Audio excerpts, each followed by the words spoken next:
បាទសួស្តីបងប្អូនបាទរីករាយការវិលមកជួបគ្នាសាជាថ្មីបាទដោយសារតែមួយរយៈកាលកន្លងមកខ្ញុំរៀងឆ្ងាយកាមេរ៉ាយូរដែរហើយដោយសារតែជាប់ធ្វើផ្ទះដោយបងប្អូនមួយចំនួនបានដឹងបាទហើយក្នុងកំឡុងពេលនោះគឺថារវល់ច្រើនអញ្ចឹងទៅមិនសូវបានឆ្លៀតពេលបានមកធ្វើព័ត៌មានចែកជូនបងប្អូនទេបាទហើយទៅតែថ្ងៃនេះ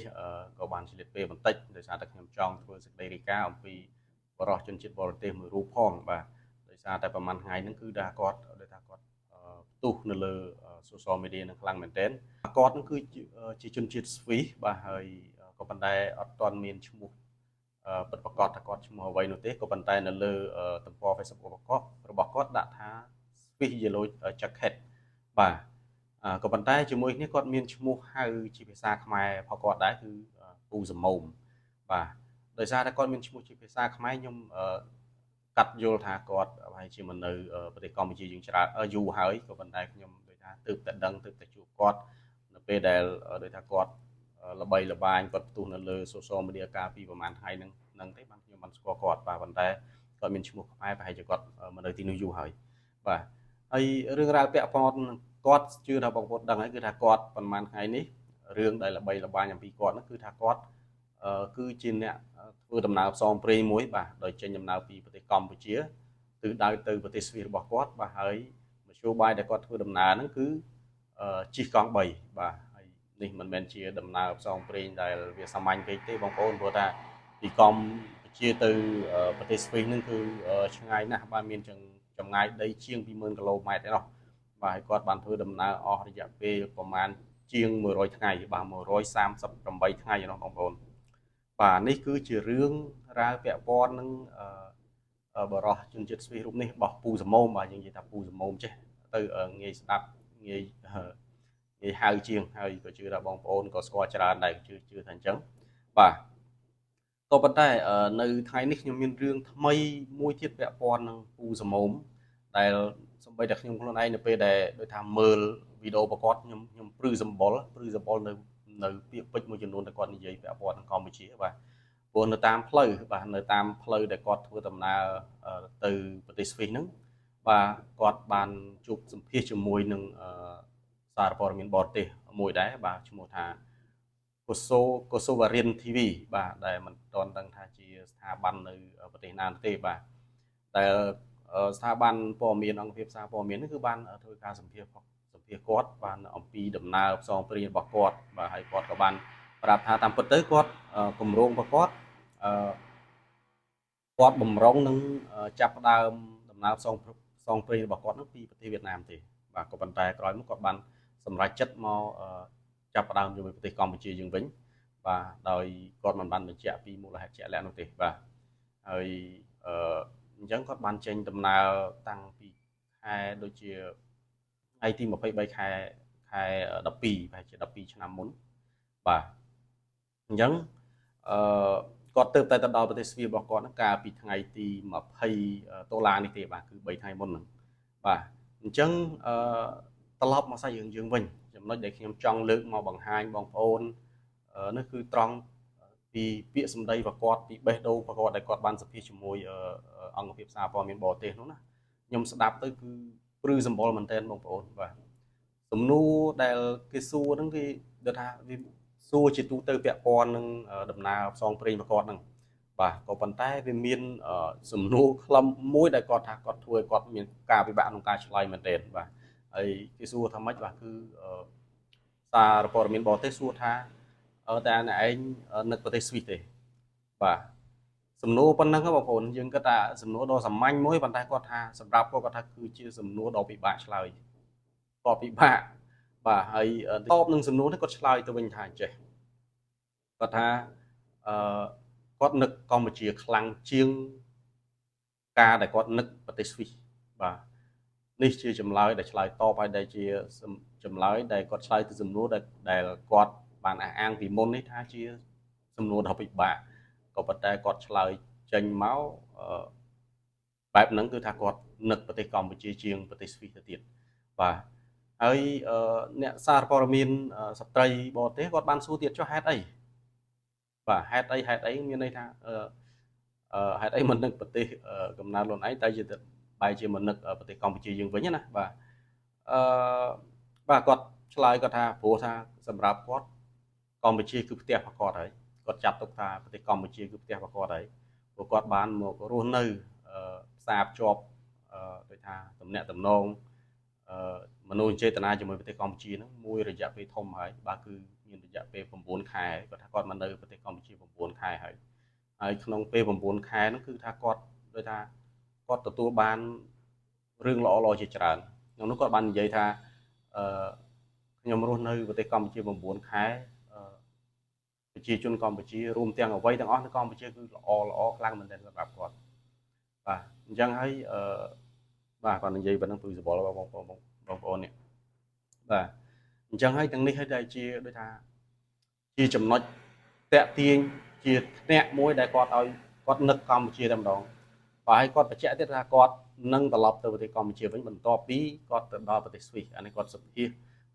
នៅតាមផ្លូវបងប្អូនមានន័យថាគាត់អត់នៅពេលដែលសម្ភាសហ្នឹងគឺគាត់អត់ទាន់បានទៅដល់គោលដៅរបស់គាត់គឺប្រទេសស្វីសទេបាទក៏ប៉ុន្តែយើងអត់ដឹងថាខ្ញុំមើលតាមវីដេអូនោះខ្ញុំអត់ដឹងថាជាប្រទេសអ្វីដែរបាទដោយសារតែការថតយើងប្លង់ជាអៀតមើលទៅដូចជានៅក្នុងការ៉ាសជួសជុលយានយន្តមួយផងប្រហែលជាគាត់ដូចថាចូលទៅយក TikTok របស់គាត់ទៅដូចថាទៅជួសជុលទៅថែទាំអញ្ចឹងផងទៅបាទ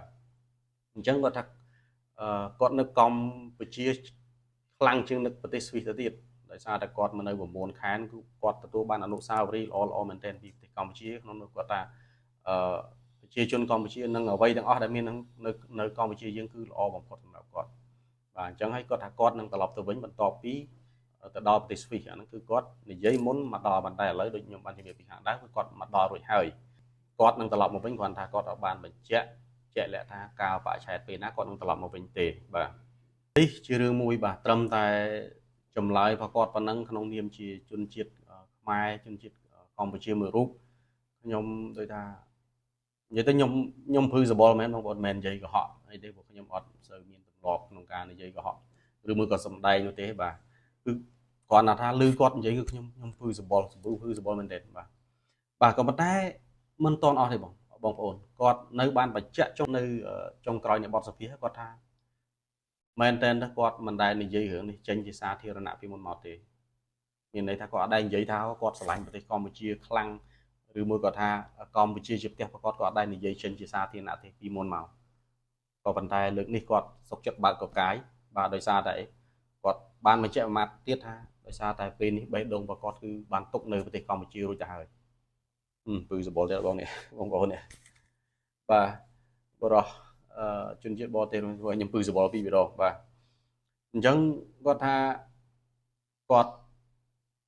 បេះដូងរបស់គាត់គឺបានផ្ញើទុកនៅប្រទេសកម្ពុជាបាត់ហើយអញ្ចឹងដំណើរផ្សងព្រេងពេលនេះគឺគ្រាន់តែជាបេសកកម្មរយៈពេលខ្លីមួយបាទនៅពេលដែលចប់គឺគាត់នឹងត្រឡប់មកវិញបាទដូចតែគាត់បញ្ជាក់មុននឹងអញ្ចឹងគាត់ថាពេលដែលគាត់ទៅដល់ប្រទេសស្វីសគាត់នឹងត្រឡប់ប្រទេសមកកម្ពុជាយើងវិញបាទឥឡូវយើងបញ្ចប់ពីសាច់រឿងពាក់ព័ន្ធនឹងពូសមោមប៉ុណ្ណេះក៏ប៉ុន្តែខ្ញុំសូមបើកកំពង់កញ្ចក់បន្តិចបាទដោយសារតែពូសមោមគាត់ជាជនជាតិបរទេសហើយផ្សារភ្ជាប់ទៅនឹងស្ថានភាពស្តៀងគ្នាដែលយើងអាចកត់សម្គាល់ថានៅប្រហែលជាក្នុង2ឆ្នាំចុងក្រោយនេះគឺថាយើងទទួលបានការដូចថាកត់សម្គាល់ល្អច្រើនមែនទែនពីភ្ញៀវទេសចរបរទេសបាទមានគ្រប់ជាតិសាសន៍អ្នកដែលខ្លះដែលគាត់ពីដើមឡើយនៅពេលនៅក្នុងកលៈទេសៈដែលថាព័ត៌មានអត់សូវបានទូលំទូលាយដោយការពី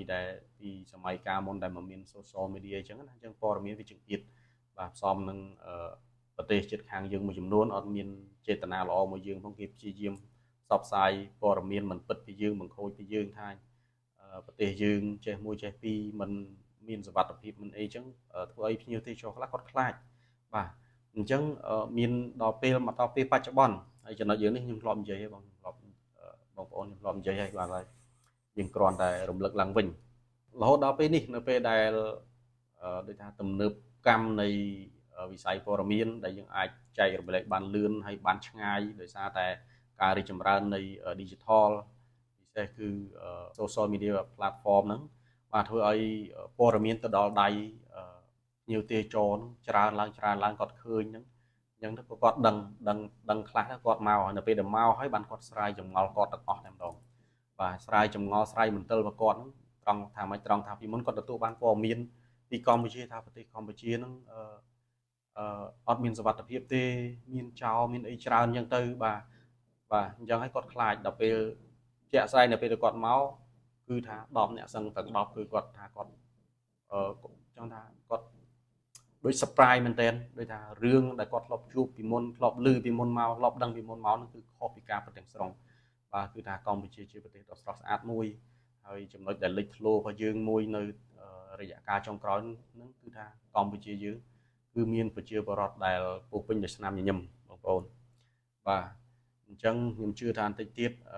ស្នាមញញឹមនៃប្រជាពលរដ្ឋកម្ពុជាយើងភាពរស់រាយរាក់ទាក់របស់ប្រជាពលរដ្ឋកម្ពុជាយើងនឹងក្លាយទៅជា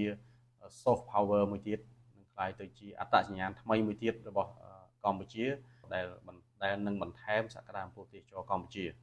បាទហើយអានេះខ្ញុំនិយាយជារួមបាទយើងនិយាយពីករណីដោយឡែកវិញគឺមានច្រើនណាស់បងប្អូនមានបាទមានទាំងអ្នកខ្លះគាត់ដំបូងគាត់គ្រាន់តែមកលេងទេបាទដល់ពេលមកលេងយូរម្ដងទៅគាត់ចាប់ផ្ដើមមានកូនចិត្តមានទឹកចិត្តស្រឡាញ់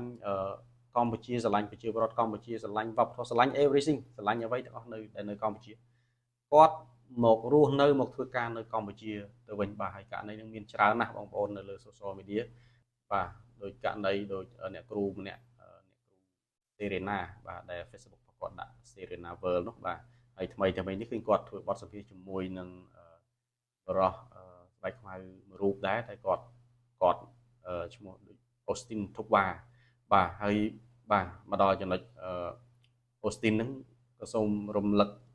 កបន្តិចថាគាត់បានធ្វើកិច្ចការច្រើនមែនទែនដើម្បីដូចថាលើកកម្ពស់ពីគេឈ្មោះពីកិត្តិនាមល្អពីកម្ពុជាខ្ញុំឆ្លៀតឱកាសនេះសូមថ្លែងអំណរគុណទៅដល់ Austin បាទចំពោះកិច្ចការរបស់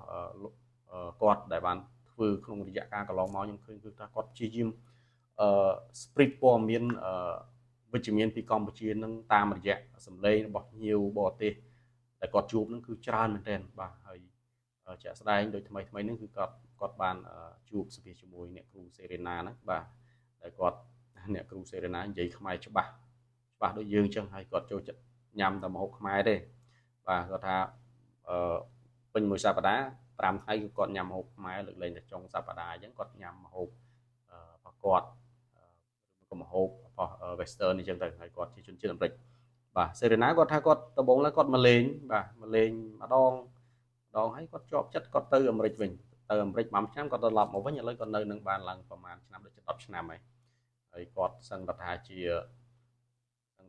ប្រជាពលរដ្ឋខ្មែរម្នាក់ដែរព្រោះគាត់មើលការនិយាយស្ដីសម្ដីរកភាពប្រកបគឺដូចយើងហើយបាទអញ្ចឹងនេះគ្រាន់តែជាឧទាហរណ៍មួយបងប្អូនបាទហើយប៉ុន្តែនៅមានជនជាតិបរទេសបងប្អូនជនជាតិបរទេសជាច្រើនទៀតដែលនៅក្នុងស្ថានភាពដូចគ្នានឹងស្ថានភាពថា